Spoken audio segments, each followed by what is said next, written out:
오후에 하나님 말씀 보겠습니다. 오전에 이어서 계속 연결되는 그런 이제 말씀이 되겠습니다. 잠언 4장 23절입니다. 잠언 4장 23절.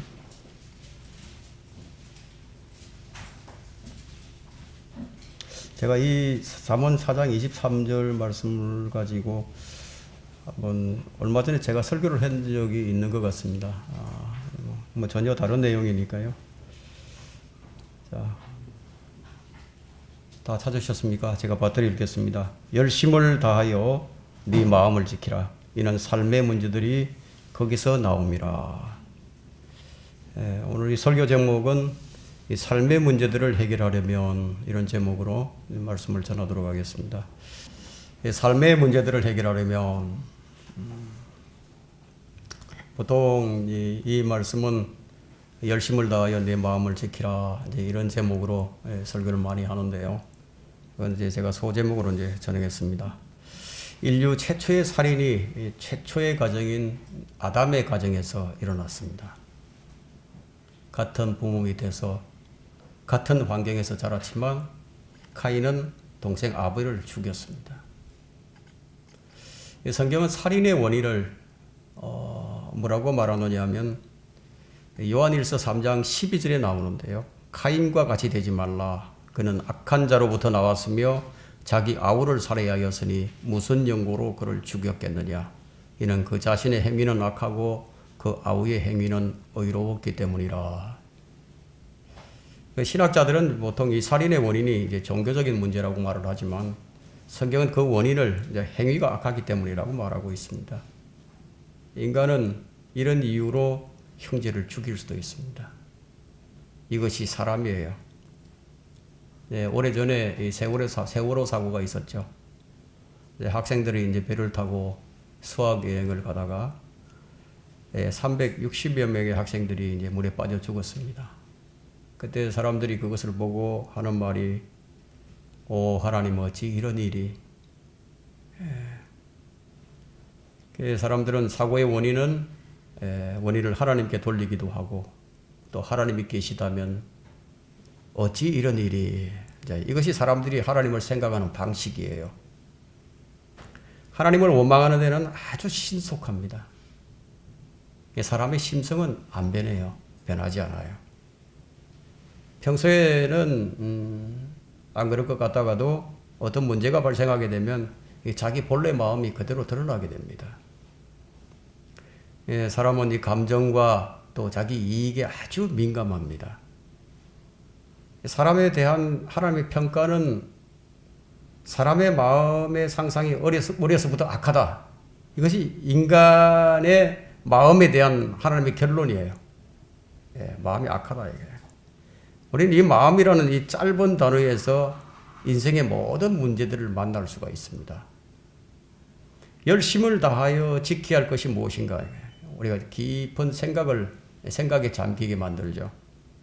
삶의 모든 문제들이 나오는 마음, 이 마음을 우리가 어떻게 지켜야 할 것인가? 오늘 우리가 그 해답을 얻어야 합니다. 사람이 정직한 영을 소유하지 못하게 되면요, 자기 자신도 속여요. 자신이 가는 길이, 자신의 가치관이 옳다고 그냥 믿게 됩니다. 여러분은 이 성경에 대한 특별한 애정을 가지고서 또 성경을 번역할 수도 있습니다. 경건의 책을 쓸 수도 있습니다. 복음의 열정을 불태울 수도 있습니다. 하지만 빌립보 성도들처럼 시기심으로도 할 수가 있습니다. 아그리빠 왕처럼 다가올 심판을 생각하고 떨 수도 있습니다. 그리스도의 십자가를 생각하면서 마음이 녹아져서 눈물을 흘릴 수도 있습니다. 그러나 그러는 동안에 여러분의 마음은 하나님 앞에 바르지 않을 수도 있습니다. 중요한 것은 마음이에요. 지금 이 설교를 듣는 우리 모두에게 지금 성령님께서 우리의 지각을 열어주셔서 이 진리를 깨닫고 열매를 맺는 데까지 이르기를 간절히 바라는 마음으로 이 설교를 준비를 했습니다. 열심을 다하여 내 마음을 지키라. 첫 번째는 삶의 모든 문제들이 마음에서 나오기 때문입니다. 이 사람을 더럽히는 것이 마음에서 나와요. 우리가 구원을 받기 위해서도 마음으로 믿어야 하고, 그리스도에 대한 교리, 그리스도의 교리도 우리가 마음으로부터 순종을 해야 됩니다. 순종과 불순종의 차이는 말씀에 대한 마음의 자세예요. 성경에 이 마음이라는 단어가 800회 이상이 나오는데요. 성경의 예언이 약 800개로 이루어져 있죠. 그 마음도 800개 이상이 나옵니다. 800회 이상이. 삶의 문제들이 거기서 나옵니다. 이게 무엇이 나오는 거예요? 마음에서는 악한 생각과 살인과 간음과 음행과 도둑질과 거짓 증언과 모독이 나온다고 했습니다. 마음은 한 개인을 둘러싸고 있는 아주 특이한 종류의 삶을 만들어냅니다. 우리가 삶을 이 주어로 놓고 본다면은 어떤 개인이 직면하는 이 문제들은요, 다른 사람의 마음에서 나오는 이 결과물이기도 할 거예요. 내 마음에서 나오는 결과물이기도 하고. 그래서 매일의 삶 가운데서 직면하게 되는 삶의 문제들은 사실상 인간의 마음의 산물이에요.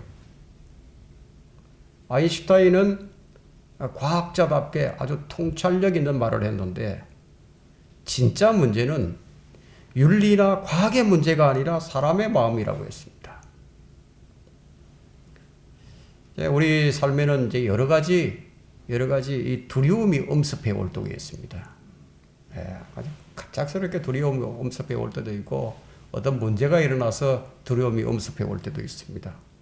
근데 하나님께서는 우리가 두려워하지 않기를 바랍니다. 주님은 우리에게 어떤 분이신가? 주님은 그것을 우리가 알기를 원하십니다. 우리 마음에 무엇으로 채울 수 있을까요? 우리 마음은 우주로도 다 못 채워요. 채워도 다 채워지지 않는 것이 우리 마음이에요. 근데 하나님은 우리 마음보다 더 크신 분이시다. 그래서 우리 하나님은 우리 마음을 채우고도 넘치시는 분이에요. 하나님께서 바로 이것을 알기 원하시는 거예요. 말하자면 나는 너의 하나님이다 이거예요. 나는 모든 능력과 권세를 다 가지고 있다는 거예요. 나는 너를 구원하는 하나님이다 이거예요. 이걸 우리가 알기를 원하시는 거예요. 하나님께서. 우리가 대적들 앞에 압도되었을 때, 자, 상황을 보면 이 미래가 없다 이거예요.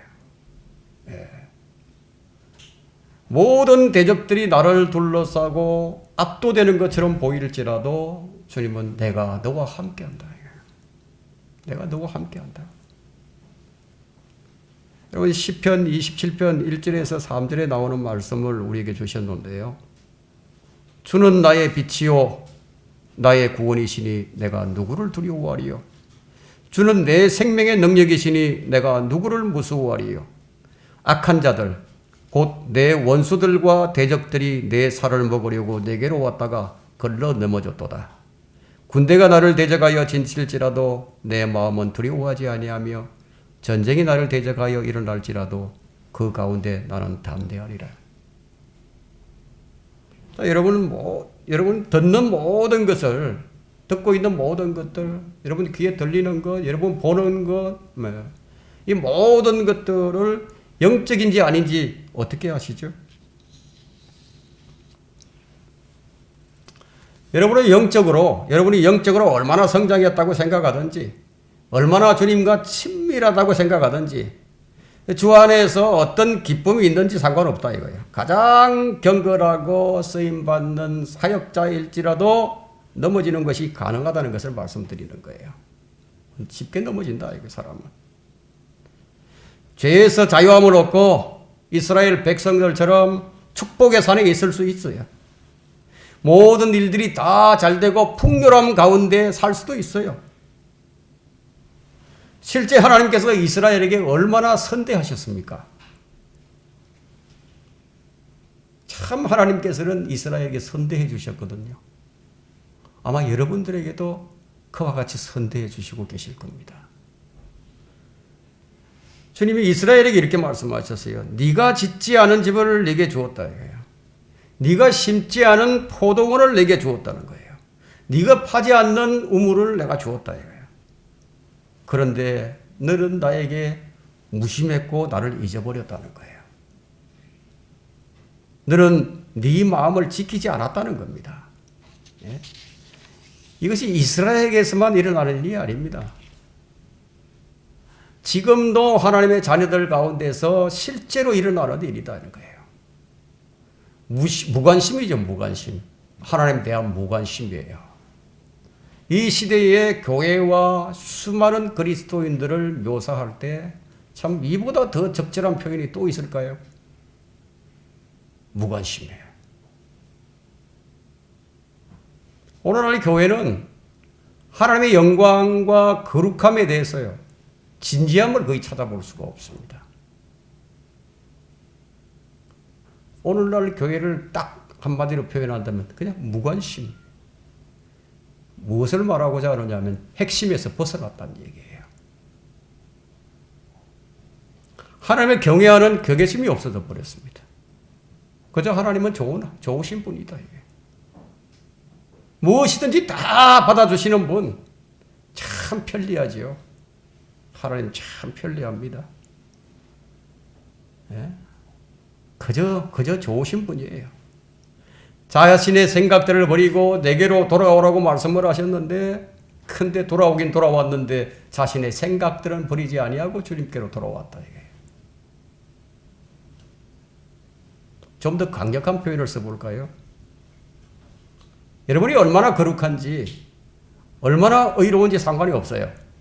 주님께서 명확하게 말씀해 주셨는데, 자기의 길을, 자신의 생각들을 버리지 아니하면 주의 음성을 들을 수 없다고 말씀하십니다. 반면에 또 다른 음성을 듣겠죠. 괜찮아, 괜찮다고. 그래도 괜찮다고. 그런 음성을 듣겠지만 그것은 육신의 세미한 음성일 뿐입니다. 좀 더 사실적으로 말한다면 여러분이 듣고 싶은 것을 듣는다는 것이죠. 이것이 사실이에요. 여러분이 육신 가운데 있을 때 들리는 음성은 그냥 미혹이에요. 미혹. 여러분은 모든 것을 하나님의 말씀으로만 분별을 해야 합니다. 그래서 우리는 좀 말씀을 알아야 합니다. 이것이 주의 음성인지 아닌지 분별하기 위해서. 여러분이 하나님과 동행하기로 결심을 했을 때요, 그때 일어나는 일이 있는데 대적들이 아주 밀물처럼 여러분을 멸망시키려고 다가온다는 거예요. 이때 틈새를 주지 말아야 됩니다. 미혹은 죄를 지적하는 하나님의 말씀을 거부하는 데서부터 시작이 됩니다. 책망을 안 받아들이죠. 오전의 말씀처럼. 하나님과 수년간 동행한 사람일지라도 마귀는 그 사람을 무너뜨릴 수 있습니다. 그래서 삶에서 뭔가 잘못된 것이 있는가 우리가 늘 돌아볼 필요가 있는 거예요. 내가 하나님 말씀에 지금 부주의하고 있지는 않은지, 내가 지금 기도의 끈이 끊어지지는 않았는지 늘 돌아볼 필요가 있는 거예요. 그 어떤 대가를 치르고더라도 하나님께 순종하고자 하는 그런 자세가 되었을 때, 주님께서 원하시는 것이라면 내가 무엇이든지 할 준비가 되었을 때, 그때 진정으로 하나님께 순복하게 됩니다. 그게 아니라면 자기 좋을 대로 하는 거죠. 내가 원치 않는 것일지라도 난 주님께 순복을 하겠다. 이런 마음의 자세가 준비된다면 여러분은 주의 음성을 들을 거예요. 아주 명확하게 들릴 겁니다. 물론 죄에 거하지 않을 때예요. 이해를 넘어서는 지식을 초월하는 평강이 주어진다는 거예요. 진정한 평강이죠. 주님의 음성은 진리의 말씀에 완전히 순복된 마음에서 들을 수 있는 거예요. 주님께서는 진리에 속한 자는 누구나 나의 음성을 듣느니라고 요한복음 18장 37절에 말씀하셨습니다. 전적으로 그리스도를 따르고 있는, 전적으로 그리스도를 따르는 자들이죠.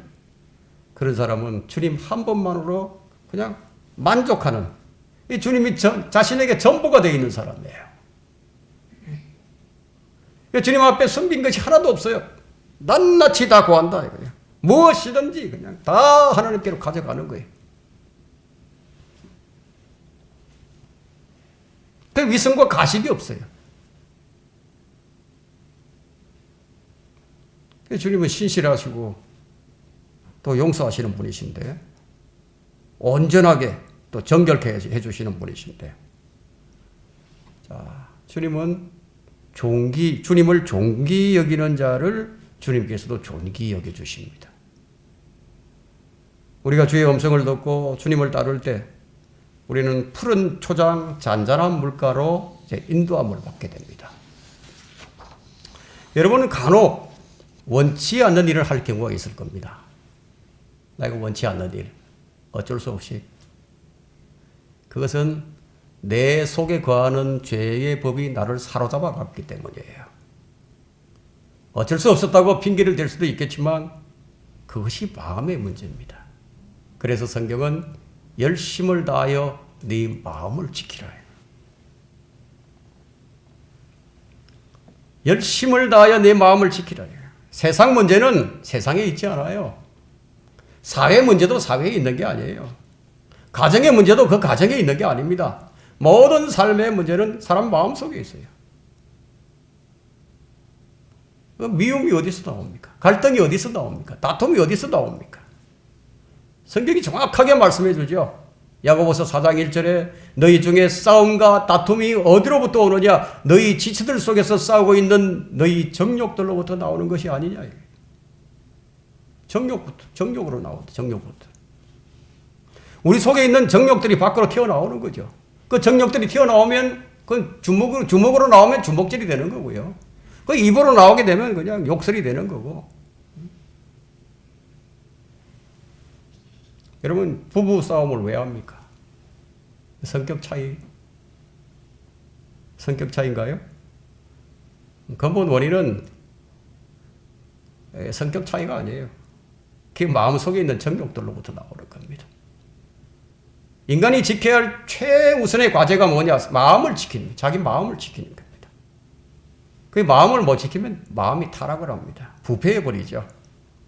잠언 14장 14절에는 마음이 타락한 자는 자기 행위로 채워지겠고 선한 사람도 자기의 행위로 만족하리라. 이제 외부적인 요인들은 우리 마음에 영향을 미칠 뿐이에요.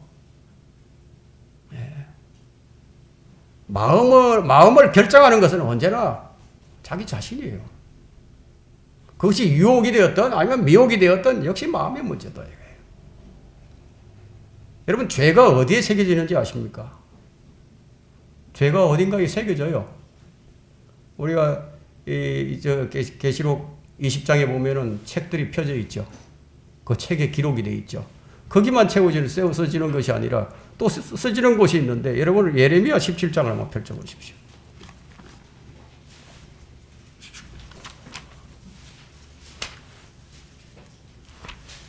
예레미야 17장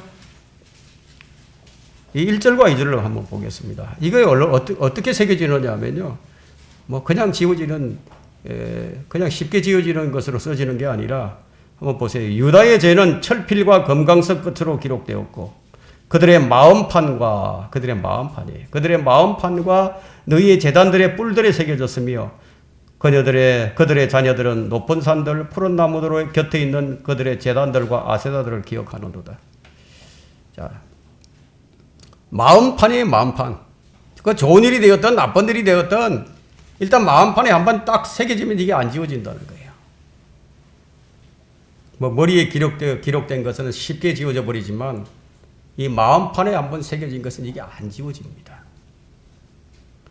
여러분, 우리 학생들이 있죠. 우리 학생들은 어렸을 때부터, 태어나면서부터 또 믿음의 과정에서 잘 성장을 합니다. 이제 어릴 적부터 이 신앙 교육을 받고 자라는 아이들이 참 복 있는 아이들입니다. 어릴 적에 마음에 이 새겨진 하나님의 말씀은요, 늙어서도 안 지워진다 이거예요. 잠시 유혹 때문에 방황하기도 하지만요. 방황하더라도 마음이 편하지 않아요. 방황하면서도. 그 새겨져 있는 말씀 때문에 롯과 같이 악한 현 세상 한가운데 머물러 있다 하더라도 이 마음에 새겨져 있는 이 하나님의 선한 말씀 때문에 그냥 괴로운 거예요. 방황하면서도. 늘 이런 생각이 들죠. 내가 이렇게 살면 안 되는데. 내가 이러면 안 되는데. 그런 마음이 자꾸 문득문득 들어요.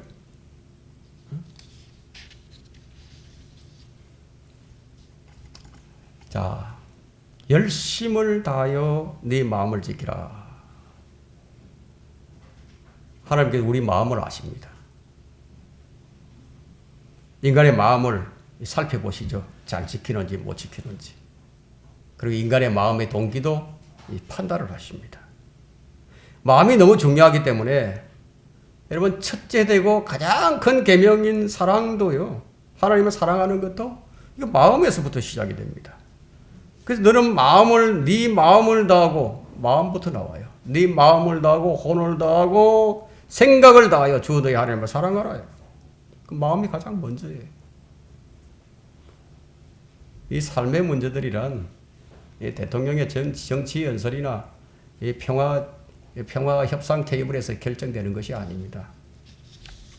인간의 내면에 가장 깊은 이 신념이 언급되지 않는다면요. 진짜 문제는 논의되거나 해결될 수 없어요.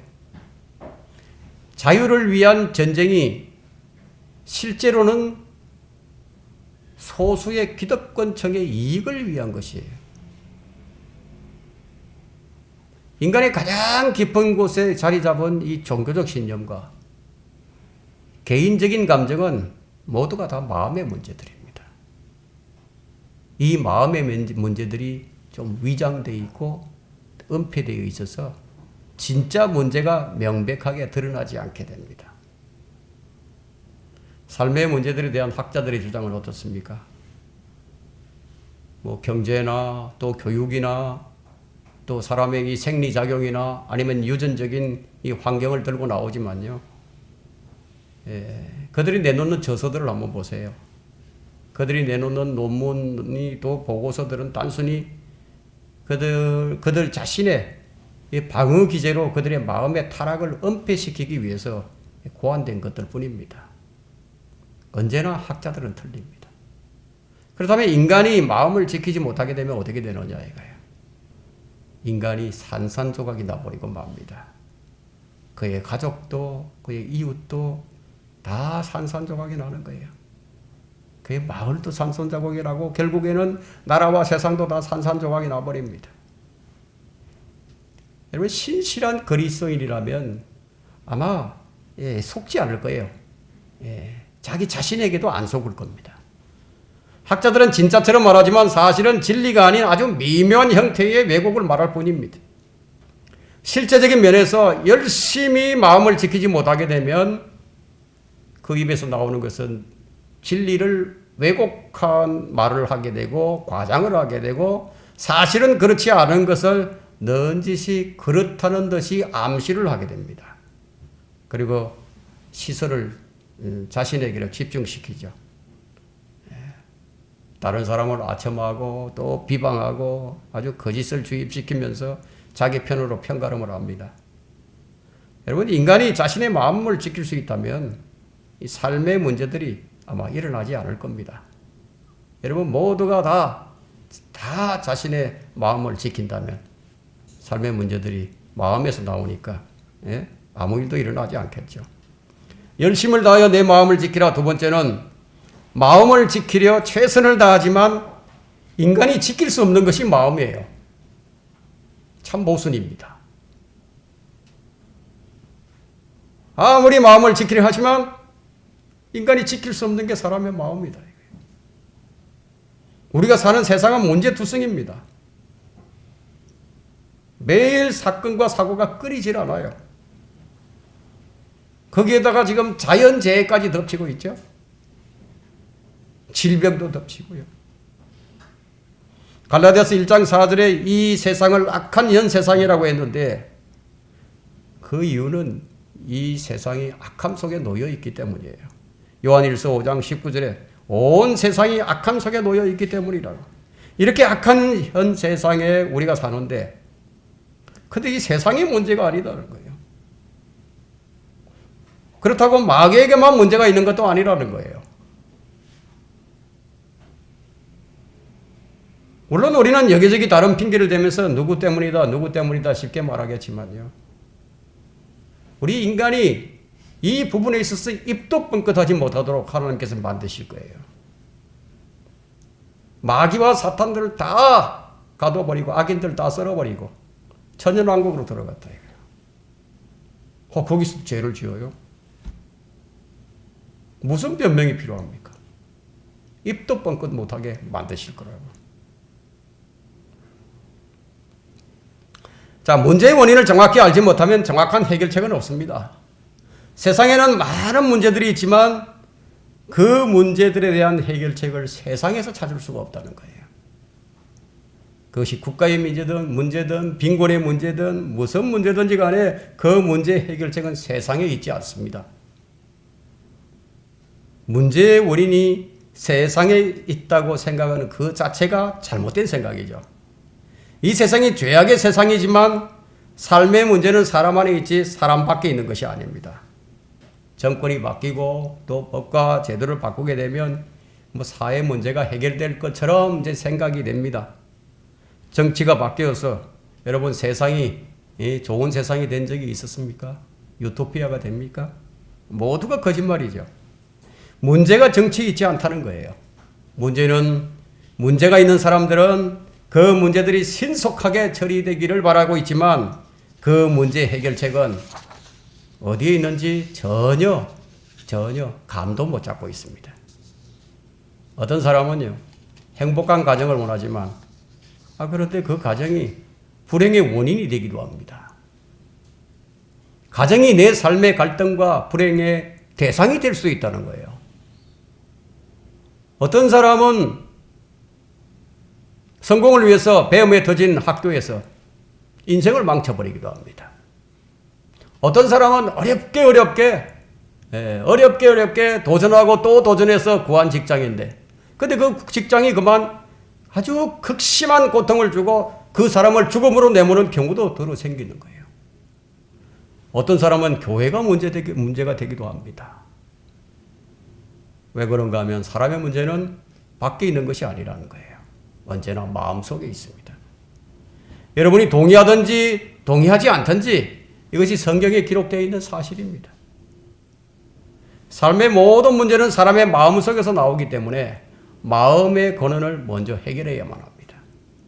사람들의 생각은 악인들만 없다면 세상이 평화로울 것이라고 생각을 하겠지만 쓰레기 같은 악인들 다 없어진다면 그러면 세상이 정화될 것인가? 그런 사건은 이미 있었어요. 하나님께서 이미 다 보여주셨어요. 그것이 노아의 홍수 심판이었죠. 창세기 7장 22절에 마른 땅에 있는 모든 것 중에서 코로 생명의 호흡을 하던 모든 것은 죽었더라. 하나님께서 이 세상에 불법과 폭력이 난무하는 것을 보시고요. 더 이상 보실 수가 없었어요. 그래서 물로 썰어버렸습니다. 물론 하나님께서는 물로 이 세상을 심판하시기 전에 이 세상이 악해진 원인이 세상에 있는 것이 아니라 사람의 마음에 있다고 말씀하셨어요. 창세기 6장 5절에는 하나님께서 사람의 사악함이 세상의 창대해짐과 그 마음의 생각의 모든 상상이 계속해서 악할 뿐임을 보시고 이것이 홍수 전에 세상에 대한 하나님의 평가입니다. 사람의 사악함이 세상에 창대해지는 거예요. 그러니까 세상이 부패되는 것이 누구 때문인가 하면 사람 때문이에요. 이 사람의 마음의 문제라는 겁니다. 환경이 나빠서가 아니에요. 그 당시 노아 홍수 이전의 당시 환경은요. 질병이 없는 환경이었다. 1000년을 사는 거예요. 1000년을 사는 환경이었는데 뭐 정치의 문제도 아니고 뭐 식량의 문제도 아니었어요. 그게 마음의 문제였다. 그럼 홍수 이후에는 좀 나아졌습니까? 홍수 이후에. 창세기 8장 21절에도 똑같은 주님께서 똑같은 말씀을 하시네. 창세기 홍수 이전과 홍수 이후 똑같은 말씀하세요. 주께서 그 향기를 맡으시고 주께서 그 마음속으로 말씀하시기를 내가 다시는 사람으로 인하여 땅을 저주하지 않으리니 이는 사람의 마음의 상상이 어려서부터 악함이라. 노아 홍수 후에 노아가 번제를 드릴 때 하나님께서 하신 말씀인데 노아의 가족들이 정신을 차렸을까요? 천만의 말씀이에요. 사람이 무슨 일을 겪고 나면 좀 변할 것 같다고도요. 시간이 좀 지나고 나면 다시 원점으로 되돌아갑니다. 그 엄청난 물의 심판을 받았으니까 이제 좀 죄를 짓지 않겠지. 그거 아니에요. 사람 또 죄를 짓습니다. 사람의 마음은 무슨 일을 당해도 새롭게 되지 않아요. 홍수 이전이나 이후에도 사람 마음은 똑같습니다. 하나님께 그것만 보여주신 게 아니에요. 노아의 홍수만이 아니라 소돔과 고모라 심판도 있었습니다. 하늘에서 불이 내려와서 온 도시를 불러서 소멸시켜 버렸는데 이 심판을 사람들에게 본보기로 주셨다고 말씀하셨어요. 그래서 유다서 1장 7절에 소돔과 고모라와 또 그 같은 방식을 따르는 그 주위의 성읍들까지도 자신들을 음행에 내어주어 다른 육체를 따라가다가, 이게 다른 육체예요. 사람을 얘기하는 게 아닙니다. 다른 육체를 따라가다가 영원한 불의 형벌을 받음으로 한 본보기가 되었느니라. 불의 심판을 피해서 살아난 롯과 그의 두 딸이 있었습니다. 이 롯의 가족은 그 성읍과 함께 불타는 것을 다 보았어요. 롯의 두 딸은 주의 심판을 보고서도 아버지의 씨를 잇겠다고 근친상간을 했습니다. 그렇게 해서 태어난 민족이 모압과 암몬 족속입니다. 지금도 이스라엘을 괴롭히고 있죠. 어떤 사람은 지도자를 잘 뽑으면 세상이 잘 될 것이라고 속아요. 좋은 세상이 올 것이라고. 또 어떤 사람은 통일대방에도 속기도 하고요. 세상은 점점 악해져 갑니다. 악인들과 마귀들을 다 멸망시켜도 여전히 죄는 존재한다 이거예요. 예레미야 17장 9절에 마음은 만물보다 거짓되고 심히 악하니 누가 그것을 알 수 있으리요. 사람들은 사람들을 믿으려고 하지만 성경은 가장 못 믿을 게 사람이랍니다. 가장 못 믿을 게 사람이다 이거예요. 거짓된 마음이 삶의 모든 문제들을 만들어냅니다. 무슨 나쁜 짓거리를 했기 때문이 아니라 악한 마음을 소유했기 때문이에요. 무슨 문제죠 이것이? 출생의 문제예요. 출생이 잘못되어 버렸다 이거예요. 우리가 육신으로 태어났기 때문에 우리 안에는 선한 것이 아무것도 없어요. 육신으로 난 것은 육일 뿐이에요. 성령으로 나지 않으면 선할 수가 없죠. 그래서 주님께서 육신으로 태어난 우리에게 하신 말씀이 거듭나라고 말씀하신 겁니다. 그러면서 주님이 하신 말씀이 요한복음 6장 63절에서 살리는 것은 영이니 육은 전혀 무익하니라. 내가 너에게 한 말은 영이요 생명이라. 출생의 문제를 말씀하고 계십니다. 육신에서 난 사람은 전혀 무익하다는 거예요. 인정하든 인정하지 않든 이것은 변함이 없다는 겁니다. 바울은 로마서 7장 18절에서 이 부분에 대해서 고백을 하죠. 내 안에 곧 내 육신 안에는 선한 것이 거하지 않는 줄을 내가 아노니 원함은 내게 있으나 선한 것을 어떻게 행하는 것인지 나는 알지 못한다 이거예요. 내 안에 있는 사악한 마음은 어떤 교육을 통해서라든가 어떤 훈련을 통해서 안 된다는 거예요. 어떤 심판으로도 바꿀 수가 없다는 겁니다. 여러분 지옥에 가서 불을 타고 있으면서도 일을 가는 것이 사람이에요. 예레미야 선지자는 예레미야 13장 23절에 에디오피아인이 그 피부를 바꿀 수 있으며 표범이 그 점들을 바꿀 수 있느냐? 그렇다면 악을 행하는 데 익숙한 너희도 선을 행할 수 있으리라. 이것이 성경의 선언입니다. 우리는 예외 없이 죄 중에서 태어났습니다. 그래서 죄 가운데 태어나서 죄 가운데서 살다가 죄 가운데서 죽는 거예요. 욥기 15장 14절에 사람이 무엇이기에 깨끗하겠느냐? 여인에게서 태어난 자가 의로워질 수 있겠느냐? 사람은 이렇게 자신이 어떤 존재인지도 모른 채 살다가 그냥 죽는 거예요. 한평생 양심껏 살았다고 말하는 자도 간혹 있지만 여러분 본질이 더러운데 양심껏 살아봐봐야 더럽게 산 것이죠. 한평생 남을 위해서 사는 테레사 같은 사람도 있어요. 그러나 그 사람도 역시 악할 뿐이에요. 이사야 선지자는 64장 4절에서 말하기를 우리는 다 불결한 것 같고 우리의 모든 의는 더러운 걸레와 같으며 또 우리는 다 잎사귀처럼 시들며 우리의 죄악들은 바람처럼 우리를 멀리 옮겨간다이다. 사람이 이렇다는 겁니다. 다윗은 시편 39편 5절에서 내 연수가 주 앞에 없는 것 같사오니 진실로 가장 좋은 상태에 있는 모든 사람도 다 헛될 뿐이니이다. 이 말씀을 믿는 것도 마음이 아는 것이고 이 말씀을 안 믿는 것도 마음이 아는 거예요. 내 생애에서 가장 아름답고 찬란했던 그때를 한번 생각해 보세요. 여러분 그때 그 시절을 주님 앞에 내놓을 수 있겠는가 한번 생각해 보세요. 사람은 자랑할 게 아무것도 없다는 거예요. 언제나 사람이 문제입니다. 그 사람 속에 있는 죄가 문제다 이거예요. 사람 속에 뭐가 들어있는지 주님께서 아주 구체적으로 설명해 주셨는데 마가복음 7장 20절에서 23절에 보면요. 사람에게서 나오는 그것이 그 사람을 더럽히느니라. 이는 속에서 즉 사람의 마음속에서 나오는 것은 악한 생각과 간음과 음행과 살인과 도둑질과 탐욕과 악의와 사기와 방탕과 악한 눈과 하나님을 모독함과 교만과 어리석음 때문이니 이런 모든 악한 것은 속에서 나와 그 사람을 더럽히느니라. 여러분 이것이 내 속에 항상 존재하고 있다는 거예요. 이거 어떻게 없애죠? 이걸 어떻게 없애느냐 이거예요. 사람들은 자신의 마음이 이렇다는 것을 인정하지 않겠지만 하나님은 사람의 마음을 보신다 이거예요. 사람들은 언제나 문제의 원인을 밖에서 찾을 겁니다. 그래서 이 사회가 왜 이 모양이지?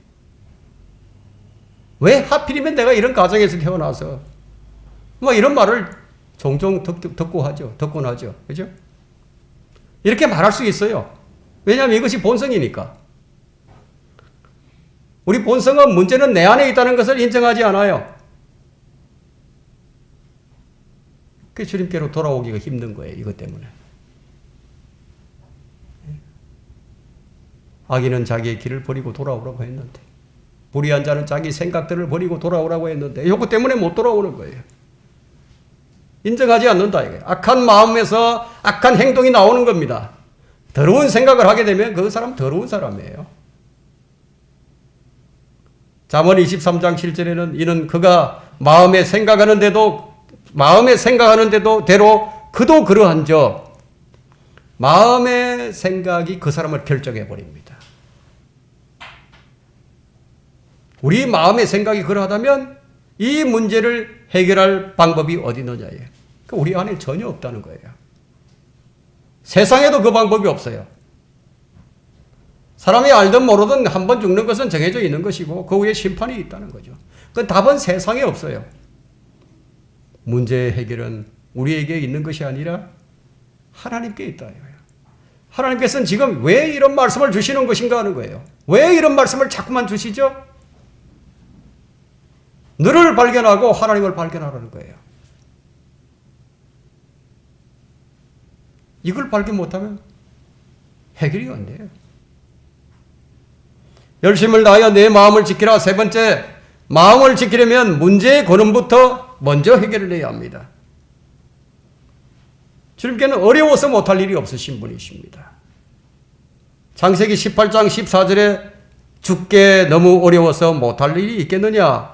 이 똑같은 말씀이 예레미야 32장 17절과 32장 27절에 나오고요.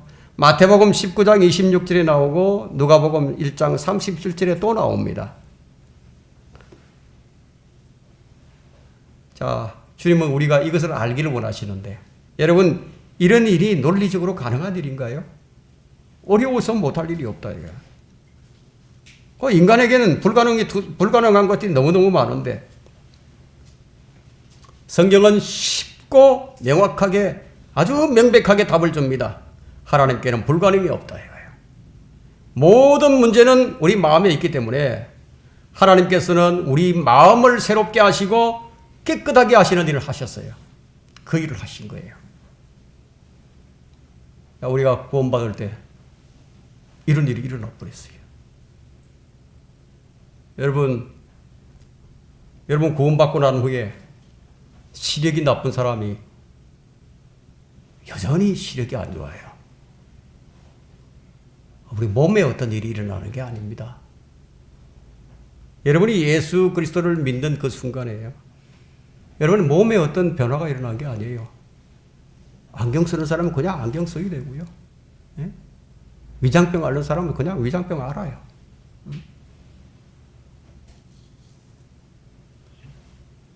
우리 몸에는 아직 직접적으로 하신 게 없었어요. 주님께서 우리를 위해 고난을 당하시고 죽으시고 묻히시고 이렇게 지신 것은 먼저 우리 마음을 새롭게 하시기 위해서입니다. 이게 해결이 돼야 되니까. 이게 해결이 안 되면 뭐 다른 일이 안 일어난다. 이게 먼저 해결이 돼야 돼. 문제의 근원부터 해결이 돼야 된다는 거예요. 다시 태어난 것은 지금 우리 몸이 아니라 주님께서 십자가를 통해서 우리 육신과 우리의 옛사람을 죽음에 처해버리셨다. 죽음에 처하셨다. 그리고 새 영과 새 마음을 주셨다. 그래서 우리는 생각을 새롭게 해야 합니다. 우리 안에 주신 것은 능력과 사랑과 건전한 생각의 영인데 우리는 이 세상의 영을 받지 않고 하나님께로부터 온 영을 받았습니다. 그래서 하나님께서 값없이 주신 것들을 알게 해주셨죠. 만일 그분이 아니라면 우리가 어떻게 그분을 알겠습니까? 우리는 종의 영을 받지 아니하고 아들의 영을 받았어요. 양자되는 영을 받았다. 그래서 우리는 하나님을 아버지라고 부를 수 있게 되었습니다. 우리는 지금 계시의 영을 받았어요. 그래서 우리가 그분을 아는 거예요. 예수님은 우리를 위해서 죽으셨어요. 우리의 더러운 죄의 몸을 멸하기 위해서 죽으신 것이에요. 그리스도의 피는 우리의 모든 죄를 깨끗하게 했습니다. 그리스도의 피는 우리의 죽은 행실에서의 우리 양심을 정결케 했습니다. 그리스도의 피는 우리로 하나님을 섬기게 하는 능력이 있으십니다. 그래서 우리가 지금 주님을 섬기고 있는 거예요. 주님의 능력으로 지금 섬기고 있는 거예요. 그리스도의 죽음은 우리의 옛사람, 우리 육신을 십자가에 못 박는 죽음이었습니다. 예수님의 십자가는 하나님의 진노로부터 우리를 구원하는 능력이었습니다. 죄를 한두 번 짓는다고 뭐 해결되는 문제가 아니에요. 왜냐하면 죄의 몸은 멸해야 됩니다. 예수님의 십자가는 죄의 몸을 멸하는 십자가인데 로마서 6장 6절에는 우리가 이것을 아나니 곧 우리 옛사람이 그와 함께 십자가에 못 박힌 것은 죄의 몸을 멸하여 더 이상 우리가 죄에게 종노릇 하지 않게 하기 위함이라. 바로 이것 때문에 주님 십자가에 못 박히셨다. 그래서 그리스도와 함께 십자가에 못 박힌 성도들은 이 죄의 몸을 아주 벗어버린 거예요. 이제 죄의 몸을 벗어나 있다 이거예요. 이제 우리 몸은 주님의 영이 거하는 성령의 전이 됐습니다. 우리 몸은 주님의 소유가 되었고 주의 살과 뼈와 그 몸의 지체가 되어버렸습니다. 이제 우리 몸은 주님께 드리는 산제물이 되고 의의 병기가 된 거예요. 여러분, 나는 그리스도와 함께 십자가에 못 박혔다 이거예요. 그럼에도 나는 살아있다 이거예요. 여러분들이 거듭났다면 이게 이해가 되는 거예요. 근데 거듭나지 않으면 이게 이해가 안 됩니다. 예? 이게 도대체 무슨 말인지 전혀 이해가 안 된다 이거예요. 예? 우리 이방인들은 돌 올리브 나무에서 꺾여서 우리 본성을 거슬러서 참 올리브 나무에 접붙여졌습니다. 잘려 나갈 때 우리는 죽어버린 거예요. 그리고 접붙여졌을 때 우리는 살아났습니다. 죄의 몸은 주와 함께 십자가에 죽었다. 그리고 우리는 다시 그리스도께 접붙여졌어요. 그러면 산 거예요. 살아난 거예요. 여러분 죽지 않고 사는 법이 없어요. 죽어야 된다 이거예요. 이게 접붙이는 방식입니다. 잘리면 죽죠. 그 다음에 접붙여진다는 거예요. 그러면 사는 거예요. 우리는 십자가에 못 박혔으나 그럼에도 살아있다는 겁니다. 하나님께서 참 놀라운 일을 행하셨죠. 아주 놀라운 일을 행하셨습니다. 우리 육신을 십자가에 처리하셨다 이거예요. 그래서 갈라디아서 5장 24절에는 그리스도께 속한 사람은 그 육신을 욕정과 정욕과 함께 십자가에 못 박았느니라. 놀랍죠? 우리 육신이 십자가에 못 박혀버렸습니다. 문제를 해결하려면 문제의 근원을 아주 뿌리채 뽑아버려야 된다 이거예요. 그러면 몇 가지 좀 남겨두는 것이 아니라 아주 송두리째 다 뽑아버려야 된다 이거예요. 여러분 세상의 문제를 해결하려면 어떻게 해야 됩니까? 세상의 문제는요. 세상을 통째로 다 못 박아버려야 된다 이거예요. 그건 남겨두면 안 된다는 거예요. 죄의 문제를 해결하려면 죄의 몸을 십자가에 못 박아버려야 된다는 거예요. 여러분 나는 십자가에 못 박혔다. 여러분 인정하십니까? 이것이 영적인 사실이에요. 믿음은 사실에 근거합니다. 믿음은 주의 말씀을 듣는 데서 생겨납니다. 많은 사람들이 주의 말씀을 듣고 공부는 하지만 근데 그 몇 가지는 그냥 남겨두려고 한다는 거예요. 우리 옛사람이 우리 죄의 몸이 그분과 함께 십자가에 못 박겠다는 사실을 아는 사람은 많지만 다 알죠. 다 안다 이거예요. 다 안지만 늘 인식하고 사는 사람들이 극히 적다는 겁니다.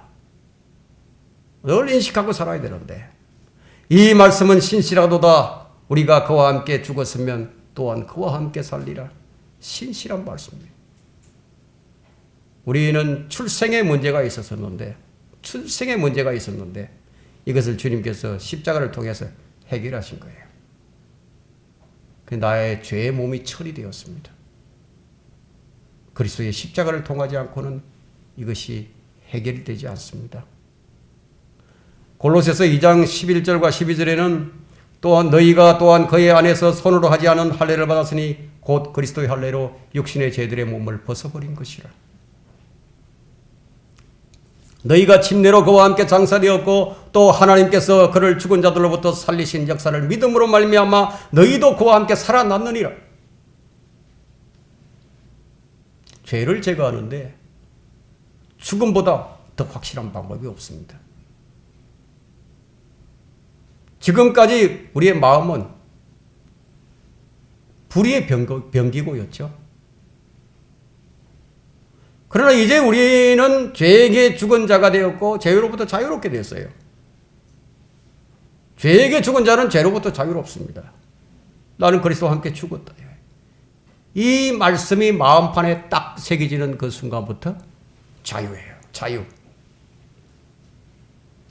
자유를 누립니다. 그런데 예수님을 믿는데도 왜 나는 자유롭지 못한가? 자, 이런 문제를 제기하실 수도 있겠죠. 왜 나는 예수님을 믿는데도 왜 나는 자유를 못 누리느냐? 그 이유는 뭐냐? 여러분 마음을 못 지켰어요. 마음을 지켜야 되는데 여러분 마음을 못 지키면요 계속 죄에게 종노릇할 수밖에 없어요. 그래서 골로새서 2장 20절은 책망을 하시는데요. 너희가 그리스도와 함께 세상의 유치한 원리에서 죽었을 텐데 어찌하여 마치 세상에서 살아있는 것 같이 법령에 복종하느냐. 우리가 이렇게 산다는 거예요. 왜 마음을 못 지키느냐? 책망이에요. 그 마음을 못 지키게 되면 우리가 얻은 자유를 반납하고 사는 거예요. 죄의 문제는 그리스도의 십자가로만 해결이 됩니다. 그럼에도 사람들은 내 마음의 죄가 어떤 것인지를 알고 이것을 해결할 생각을 하지 않아요. 무관심이에요. 무관심.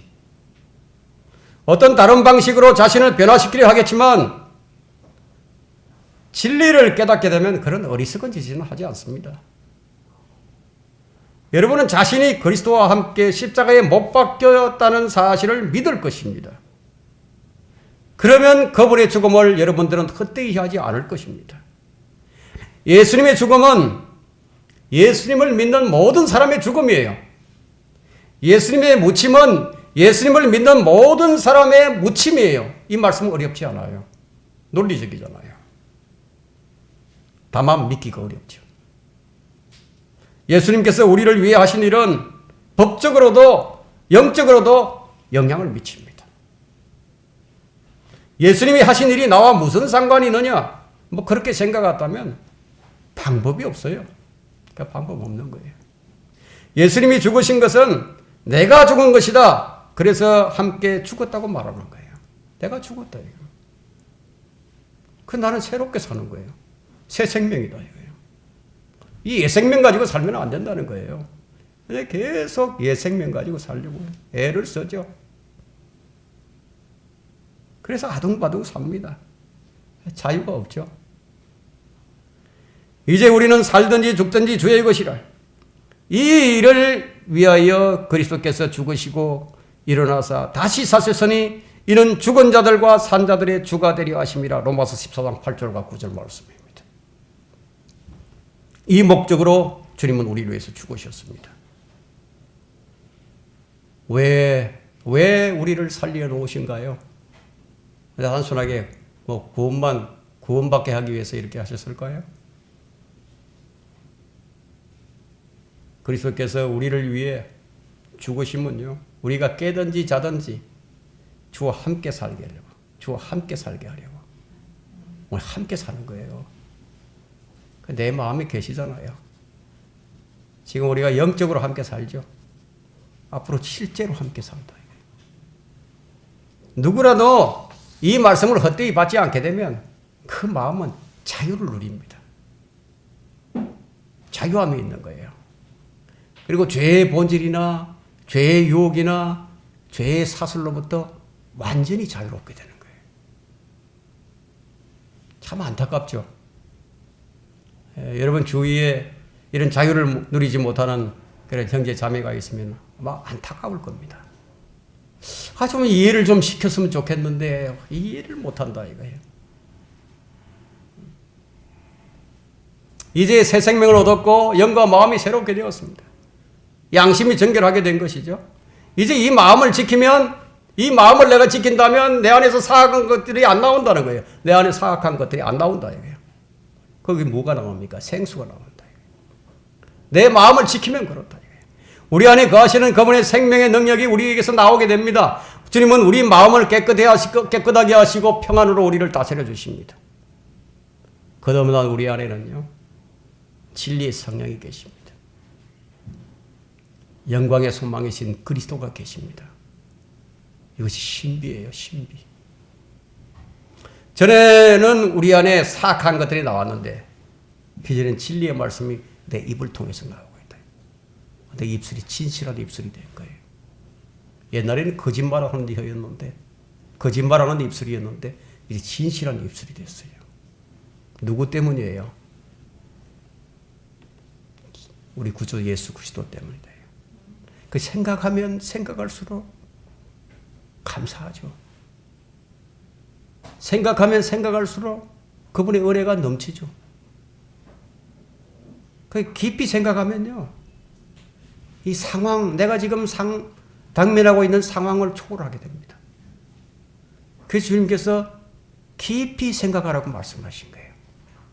그래서 설렁설렁 생각하는 게 아니고요, 깊이 한번 생각해 보시라 이거예요. 주님 말씀하셨습니다. 아주 위대한 약속을 주셨는데 내 안에 거하라요. 내 안에 거하라. 그러면 나도 너희 안에 거하리라.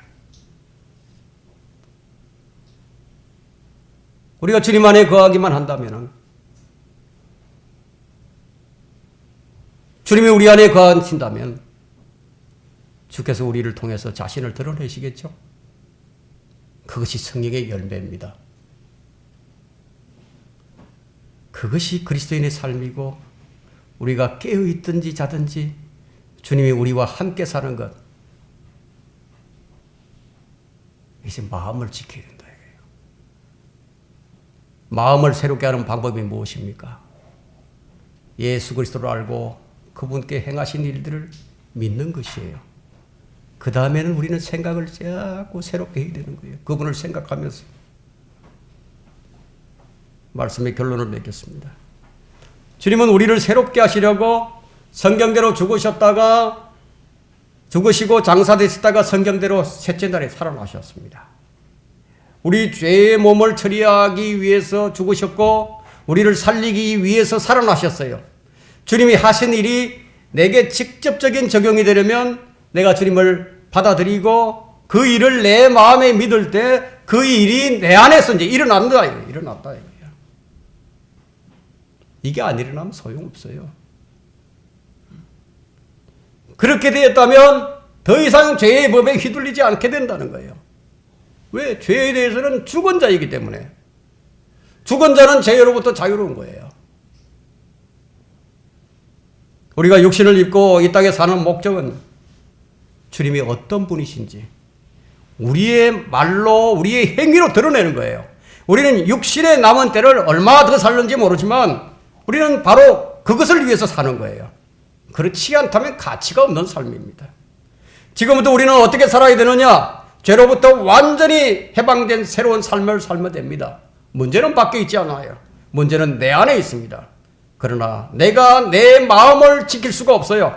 그러면 우리는 무엇을 어떻게 해야 하느냐? 빌립보서 4장 6절 한번 펼쳐보십시오.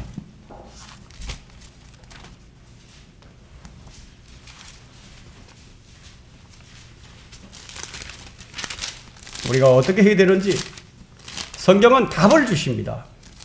문제를 제기하고 성경은 언제나 문제를 제기하고 언제나 답을 주신다 이거예요. 빌립보서 4장 6절부터 봅니다. 6절 7절 아무것도 염려하지 말고 오직 기도와 간구로 너희 구할 것을 감사함으로 하나님께 알려지게 하라. 그리하면 모든 지각을 초월하시는 하나님의 평강이 그리스도 예수 안에서 너희 마음과 생각을 지키시리라. 바로 이겁니다. 이것이 우리 마음을 지키는 방법이에요. 하나님께서 지켜주신다는 거예요. 내가 못 지킨다는 거예요. 하나님께서 지켜주십니다.